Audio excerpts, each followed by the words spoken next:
कार्तिक पूर्णिमा व्रत कथा।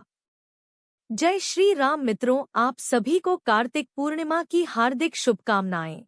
हमारे सनातन धर्म में साल भर की सभी पूर्णिमा तिथियों का बहुत विशेष महत्व होता है, क्योंकि हर पूर्णिमा पर कोई ना कोई हिंदू पर्व अवश्य ही होता है और मान्यता है कि इस दिन दीपक जलाने से पूर्वजों की आत्मा को भी शांति मिलती है और घर में सुख समृद्धि भी आती है।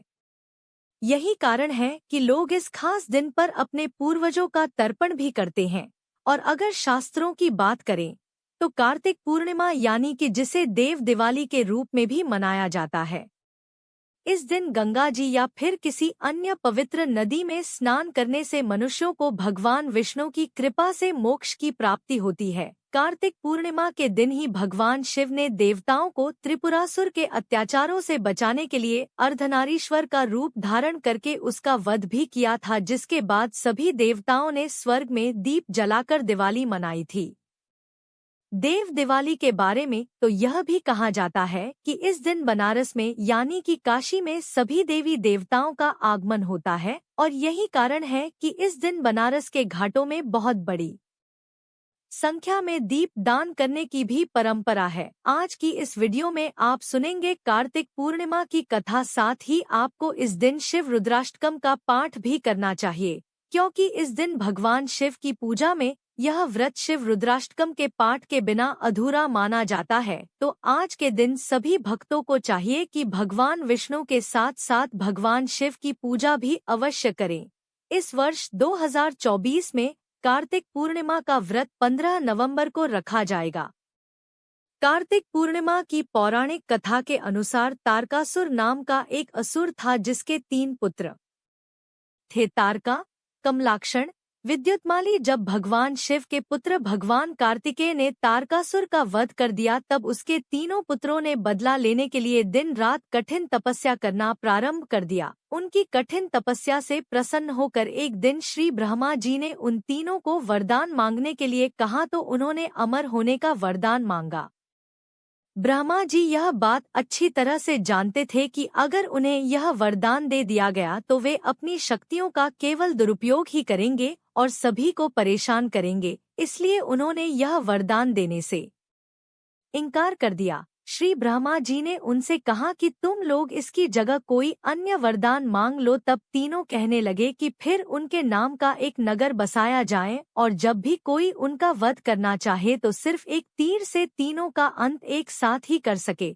तब श्री ब्रह्मा जी ने तथास्तु कहकर उन्हें वह वरदान दे दिया। वरदान प्राप्त करने के बाद तारकासुर के पुत्रों ने तीनों लोकों पर अधिकार कर लिया और देवताओं पर अत्याचार करने लगे।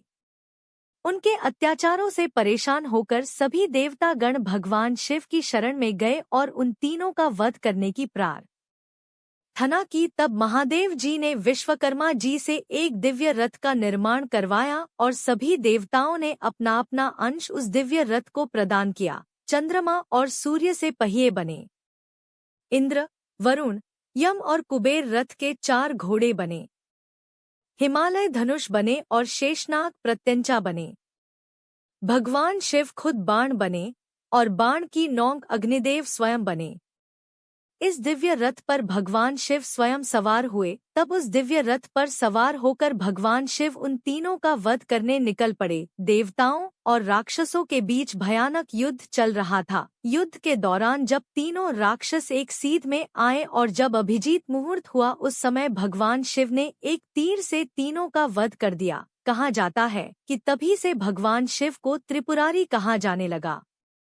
उन तीनों के अत्याचारों से मुक्त होने की खुशी में देवताओं ने देव दिवाली मनाई, दीप जलाकर खुशियां मनाई। इसी कारण से कार्तिक पूर्णिमा को त्रिपुरारी पूर्णिमा और देव दिवाली के रूप में भी मनाया जाता है, क्योंकि जिस दिन उन राक्षस का वध किया था वह कार्तिक पूर्णिमा का दिन था। आज के दिन अपने सभी कष्टों से मुक्ति पाने के लिए भगवान शिव के सामने एक दीप जलाएं। किसी भी प्रकार की बुरी नजर के प्रभाव से बचने के लिए आज के दिन भगवान शिव के सामने चौमुखी दीप जलाएं और इस दिन सूर्योदय से पहले उठकर गंगाजी में या किसी पवित्र नदियों में स्नान करना चाहिए।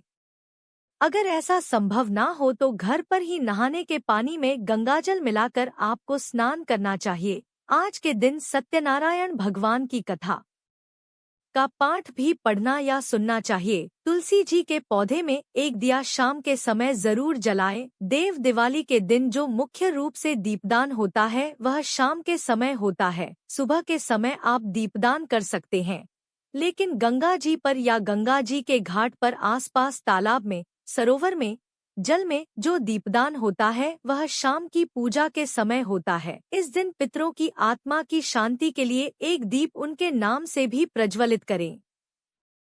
पीपल के वृक्ष में सभी देवी देवताओं का वास होता है, वहां पर एक दीप जलाना चाहिए। रात में चंद्र देवता को अर्घ्य देने से कुंडली में चंद्रमा की स्थिति मजबूत होती है। इस दिन दान जरूर देना चाहिए। दान में वस्त्र, भोजन, पूजन सामग्री और दीपक जैसी वस्तुओं का दान देना चाहिए। गुड़ और काले तिल का दान देने से भी सौभाग्य की प्राप्ति होती है। घर को और घर की खुशियों को किसी भी तरह की बुरी नजर से बचाने के लिए पूर्णिमा की सुबह अपने घर के मुख्य द्वार पर आम या फिर अशोक के पत्तों से बना हुआ बंधनवार या तोरण लगाएं, जो कि बहुत शुभ होता है।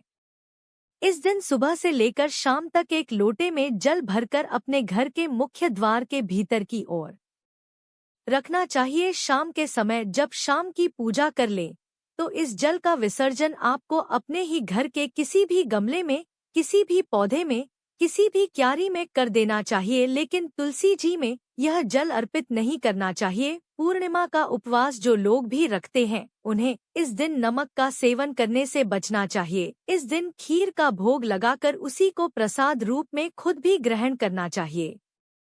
अगर आपको ये वीडियो अच्छी लगी हो तो कमेंट में जय श्री राम जरूर लिखें और मेरे चैनल को सब्सक्राइब करें। वीडियो के अंत तक बने रहने के लिए धन्यवाद।